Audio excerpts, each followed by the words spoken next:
Vamos ahora con el análisis de coyuntura. Están conmigo Juan Carlos Valdivia y José Chevasco, ambos analistas políticos, y con ellos vamos a repasar varios temitas importantes en estos días. ¿Cómo están, señores? Muy buenas noches. Buenas noches. Bueno, comenzamos por esto último. ¿Cómo ven el tema y si les parece que es un exceso o no del Consejo Nacional de la Magistratura la investigación a la fiscal Echaiz en el marco del caso Business Track y la mega comisión? Juan Carlos. Me parece que, a ver, o sea, no hay una decisión de la comisión aún. Lo que existe públicamente es que se ha filtrado el borrador del informe final que está proponiendo, el borrador del informe que va a ser sometido luego a una votación y que ha preparado el congresista Tejada con sus asesores. O sea, eso no lo han visto todavía formalmente los demás congresistas. Entonces, no existe. Claro, y sobre eso, sobre algo que no existe, están tomando una decisión. Existe en la medida que ha salido a los medios de comunicación, y entonces yo he escuchado ahora... Es verdad, es un informe que no ha sido votado. No existe. Porque no, claro. No, en derecho se dice que lo que no está en el expediente no es de este mundo. Lo que no ha sido visto por la comisión no está en el expediente, no es de este mundo. Por lo tanto, José, ¿usted qué cree aquí que ha pasado? ¿Qué está pasando? Yo lo que pienso es que lamentablemente siempre terminamos con ese arista de carácter político, de politizar las cosas. No dejamos que el Congreso cumpla su función y, como ha dicho muy bien Juan Carlos, el proyecto de informe que ni siquiera ha sido visto por la comisión, ya ha sido filtrado por alguien, ha generado toda esta nebulosa y estamos entrando en un debate mediático y no estamos dejando que el Congreso actúe. Esta es la cuarta vez que se filtra. Es que hay una coladera muy pronunciada en el Congreso, claro, y sobre todo para estos temas. Entonces, siempre la parte política enturbia lo que podría hacer el Congreso. Pero se filtra con el fin de generar una corriente de opinión. O sea, tampoco esto no es una casualidad, no es un descuido, no es que en el Congreso los papeles se pierden. No, esto se pasa a los medios, lo sabemos todos, con el fin de generar una corriente de opinión que favorezca la toma de decisión al final. Se hace para estas investigaciones políticas, se hace para los procedimientos judiciales, donde el informe precede a la decisión que va a tomar el vocal, el juez, la sala, ¿no es cierto? Pero ¿cuál es el costo-beneficio? O sea, digamos que lo que todo el mundo sospecha es que el propio gobierno lo ha filtrado.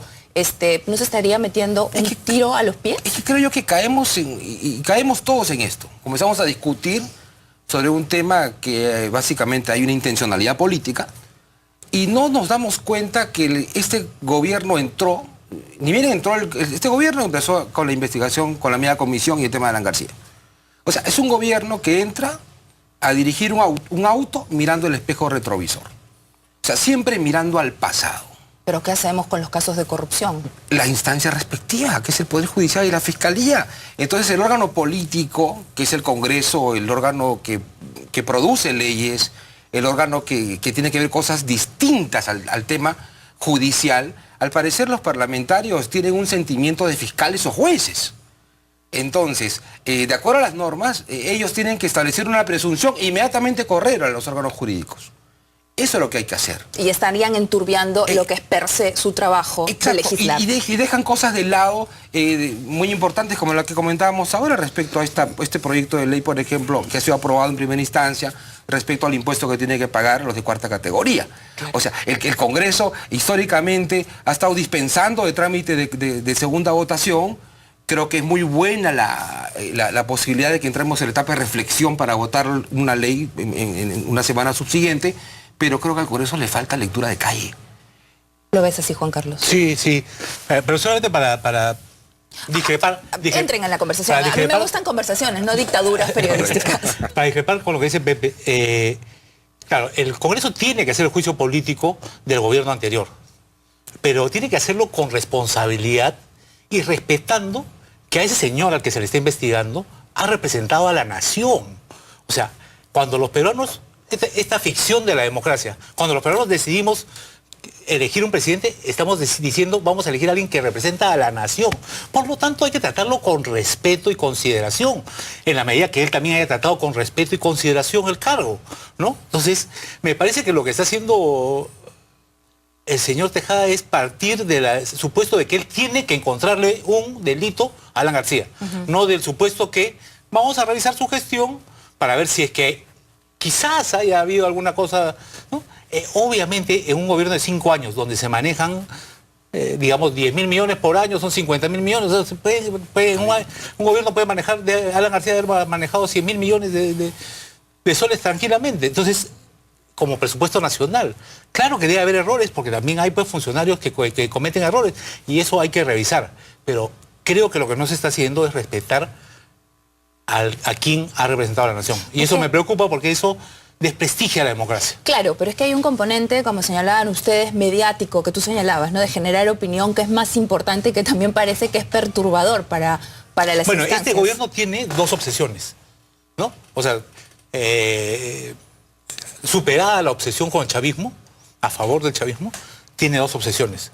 Sus enemigos son el APRA y el fujimorismo, ¿no es cierto? Y hace todo lo posible por enfrentarlos mediáticamente, políticamente, generarles investigaciones.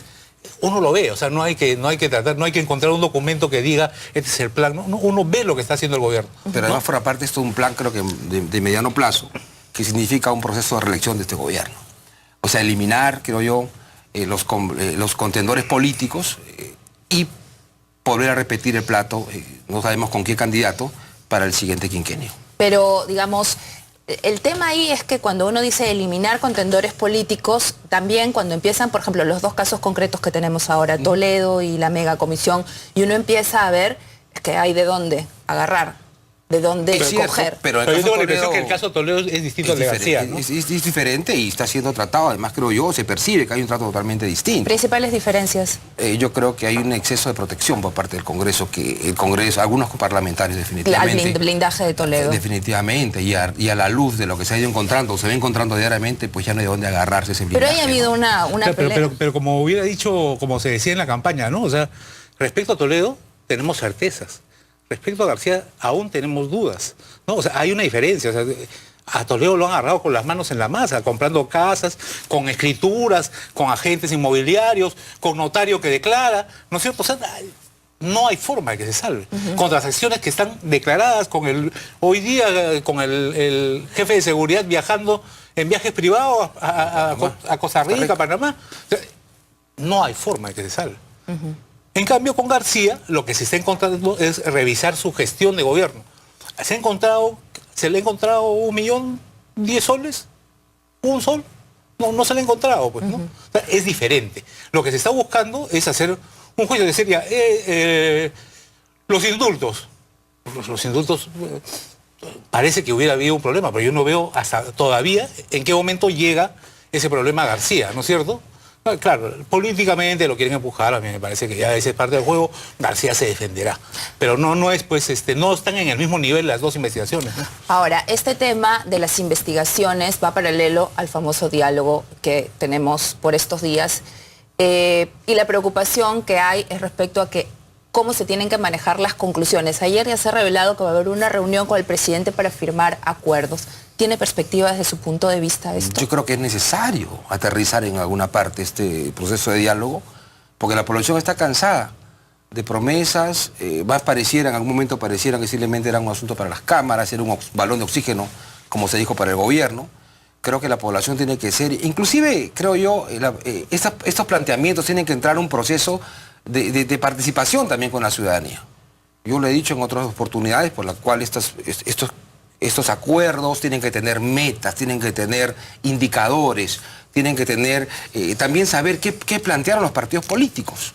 Entonces creo yo que es necesario que aterrizar estos buenos deseos y este diálogo que se ha realizado para que esto tenga tangibilidad y la gente pueda hacer un seguimiento también de las metas que se puedan conseguir. Mira, yo tengo la impresión cuando, digamos, en general, los opinólogos, como dice en el gobierno, decíamos que era necesario que el presidente se abra y escuche otras opiniones. El presidente no se ha abierto y ha escuchado otras opiniones, ha mandado a su premier a reunirse. La verdad de las cosas sea dicha, Juan Jiménez es un hombre decente, es un demócrata, de buenas maneras, él se reúne y dialoga y lo haría con mayor frecuencia si es que no tendría el obstáculo de sus jefes que le dicen, mira, no te juntes con este, no te juntes con el otro. Pero si por él fuera, él se reuniría y sería muy convocante. Lamentablemente no lo dejan, ¿no? Pero quien necesitamos que se abra a la gente, que escuche otras opiniones, que se dé cuenta que puede mejorar su gobierno, es el presidente Humala. ¿Y cómo hacemos para que eso suceda? Pero la gente tiene que entender, y eso... La gran pregunta, ¿no? No, es que claro, Jiménez efectivamente tiene unas dotes democráticas, es el ministro coordinador del resto de ministros, el ministro puede salir en cualquier momento, pero el llamado, a mi opinión, a llevar este diálogo por delante es el presidente de la República. Pero es que hay algo en el presidente que no, o sea, que no lo conecta, que lo tiene como... Es su formación, él es militar. Él recibe órdenes y da órdenes. Él no discute de... Juan Carlos, ¿y los asesores en ese contexto no le dicen? Pero los asesores, pues, ¿qué trayectoria tienen los asesores? El doctor Roy es un experto penalista, ¿no es cierto? Sabe de derecho penal quizás como muy pocos en el país. Si se tratara de sacar a alguien de un lío judicial, él debería ser convocado. Pero sobre temas de Estado, el coronel Villafuerte, sobre temas de Estado, no sé, ¿quién más estará por ahí? ¿No es cierto? O sea, Coco Salazar. Yo creo que él necesita consejeros que lo sepan persuadir. Lo que hemos trabajado a este nivel, no como presidente de la República, pero sí a nivel de otros presidentes, sobre todo es a nivel de persuasión del asesor. Tiene que saber persuadirlo, aconsejarlo y hacerle ver lo que él no ve. El éxito de un consejero político está en eso, ¿no? Cuando tú conduces un automóvil, tu visión como conductor es diferente a la visión como copiloto. El copiloto ve lo que no ve el conductor. En este caso sucede lo mismo en la consejería política. Si no hay consejeros que lo persuadan a un presidente a poder actuar y pisar y tener un cable a tierra en forma permanente, creo que están definiéndose el fracaso. Claro, y el principal problema del gobierno es que hay, pues, como se dice, un poder informal alrededor del presidente, que es quien toma decisiones, quien coordina, quien le dice, quien lo asesora, ¿no es cierto? Que es su esposa, ¿no? O sea, que además las encuestas lo reflejan, ni siquiera hay que... No es que uno tenga que buscar algún chisme, ¿no? Sino que las encuestas lo reflejan. La segunda en la línea de poder es ella, ¿no es cierto? Entonces, y ese poder informal le hace daño a la institucionalidad democrática. Ahora, hoy sucedía algo que yo pensaba que era muy gracioso, porque sucede que el señor Abugataz, congresista, salió ayer a decir que volvían con Nadine en el 2021, ¿no? Y en vez de fortalecer la imagen del presidente Humala, que es lo que se necesita en este momento, prácticamente le daba un poquito en los tobillos, ¿no? Volviendo a poner el tema de la primera dama, que encima hoy se cruzó con este audio de la pareja de Antauro. Claro, lo que dice Abugataz, pues, es más o menos el verdadero líder del partido. Exacto. Es Nadine Heredia. No, y Nadine dice después, hemos dejado Así es. de lado la posibilidad. Bueno, ese es el plural majestático. Pues, claro, o sea, hay un sentimiento, soberana, ¿no? Definitivamente que ya hay un deseo de la primera dama en ser presidenta del Perú, ¿no? Ahora, ¿ustedes creen que el carácter le gana? Porque no es la primera vez. El otro día Pedro Tenorio, que estuvo aquí, también comentaba que ella, para el tema de la suspensión de los aportes, de la obligatoriedad de los aportes, era ella la que había finalmente otra vez salido a hablar cuando era algo que tenía que abonar 100% a la imagen del primer ministro. Y ya el primer ministro había salido 2 horas antes. Así es. Yo estuve en una reunión convocada por el PNU, donde al salir Juan Jiménez dice, ya, ok, esto no va, vamos a lanzar un proyecto de ley. Y ella pues, sale a las 2 horas, se va creo que a Mistura, ni sé a dónde. Es que y suelta sus cosas, formación académica, es que ella tiene voluntad por demostrar que ejerce poder. ¿No es cierto? Un político normalmente es eso, demuestra que ejerce poder. A su nivel, el regidor cuando es regidor, el alcalde cuando es alcalde, el presidente regional cuando es presidente regional, y la esposa del presidente cuando es la esposa del presidente. Pero en este caso, digamos, tampoco le ha servido de nada decir en cualquier tono que no va a postular, porque ahí están las encuestas. Es que nadie le cree. Nadie le cree. ¿Sabes por qué? Porque la lectura de sus impulsos, de los actos inconscientes, te muestra lo contrario a lo que ella dice. Una cosa es lo que dice y otra cosa es lo que hace. Esas visitas en las presentaciones, acompañando a funcionarios públicos, etcétera, lo que transmite no es otra cosa, sino que es su deseo interno. Y ahí viene el tema que decía Tenorio, la personalidad. Claro. De querer ella ser la que gobierna. Y creo que tiene ese sentimiento muy marcado. Ahora, hay un tercer factor, hemos hablado del factor Toledo, del factor García, de Nadine, y hay uno cuarto que está asomando ahora de parte del fujimorismo. Ellos han tenido una reunión, la verdad es que están muy bien organizados, el señor Echillán ha salido ayer a leer su documento, etcétera. Pero el que se ha disparado por un costado parece ser el presidente Fujimori y ahora está pidiendo este arresto domiciliario, que según el procurador y el ministro de Justicia no va por ninguna parte, pero el abogado insiste. Yo siento que ahí ya hay una división, ¿no? O sea, ahí está yendo por cuerda separada el cambio de abogado, una casa que finalmente era pagado por los congresistas, ¿no? O sea, digamos, había algún tipo de relación y era permanente por lo menos la obsesión de los congresistas en tratar de defender a Fujimori. A partir del cambio de abogado había un parteaguas, ¿no es cierto? O sea, ellos se han dividido. No sé si sea una estrategia política, no sé si sea real, porque habría que estar ahí en el medio de ellos para saber si esto es exactamente lo que está sucediendo, o si es real o si simplemente nos están engañando. Pero en todo caso lo que se ve es que hay una división. Lo que se ve es que en el fujimorismo están tratando también ya de sacudirse de la figura de Alberto Fujimori. Sí. Hay dos corrientes. Y vamos a ver hasta dónde llega, ¿no es cierto? O sea, incluso la idea de cambiarle el nombre al movimiento por Fuerza Popular, pues es una idea para dejar de que, o sea, no les digamos fujimoristas, ¿no es cierto? ¿Qué cosa que habrá que ver con Fuerza? Yo creo que sí, que hay dos corrientes, que hay la tendencia del fujimorismo histórico, que está quedando, ¿no? Y los nuevos fujimoristas, que están viendo y evaluando en forma permanente que la figura de Alberto Fujimori es una mochila muy pesada por cargar. Creo que el fujimorismo está tratando de abrirse, de tener una ideología fujimorista, pero sin Fujimori.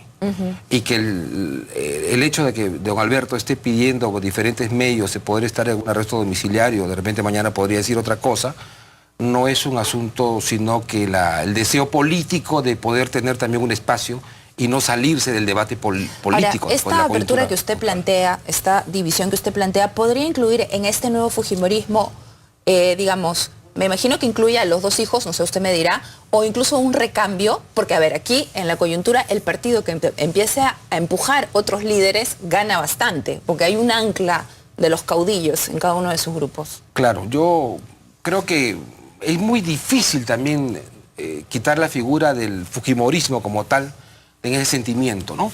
Inclusive en las calles, en los pueblos jóvenes y la gente que recuerda al gobierno de Alberto Fujimori, identifica el movimiento con el apellido Fujimori. Claro. Pero el político es que siente ese sentimiento de querer una separación. Yo he escuchado y he hablado con muchos que hablan de los fujimoristas históricos. Claro. Que los nuevos fujimoristas no conocen al fujimorismo histórico. Y que el fujimorismo histórico, si bien ha hecho las grandes reformas que todos conocemos, también lleva sobre sí un peso ligado al tema de la corrupción, y que ese sentimiento de corrupción es que no podría dejar que en el futuro el fujimorismo pueda gobernar nuevamente. Ahora, sí. Yo sí creo que, digamos, Keiko va a ser la líder del fujimorismo por lo menos hasta el 2016. Ya. ¿No es cierto? Creo que además hay un tema cronológico, creo que Kenji no llega todavía a la edad, ¿no? Me parece, no estoy seguro. Pero... Por lo menos hasta esa fecha. Por lo menos hasta esa fecha Keiko es la responsable del partido, ¿no? Ajá. Supongo que si fracasa en este nuevo intento, puede haber pues un proceso de recambio natural, ¿no? Y antes de terminar, el pedido de arresto domiciliario, ya, bueno, se ha dicho en todos los idiomas que no procede, pero también se ha propuesto cambiar la ley para que esto pueda suceder. ¿Ustedes creen que eso sería positivo? ¿Que el señor vaya a su casa? Mira, yo respecto al tema Fujimori tengo una posición. Él, y regresando a donde comenzamos, representó a la nación, fue electo en una o en dos elecciones para representar a la nación y cometió el grave error de irse a arrodillar al emperador de Japón. Ese hecho es una traición irreparable, irreparable. Yo qué cosa haría con Fujimori, lo mandaría a Japón y resuelto el problema. ¿Usted? Yo evaluaría el tema aún, ¿no? Respeto mucho la institucionalidad. Soy un convencido de las grandes reformas que se hicieron en ese gobierno.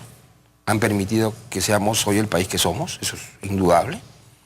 Y creo que había que tener la posibilidad de repensar el tema y ver si podíamos encontrar alguna solución que permita también conectar la decisión política o jurídica con el sentimiento que tiene la población respecto a Alberto Fujimori. Bien, señores, muchas gracias por haber venido. Nos esperamos nuevamente, por supuesto, en esta casa.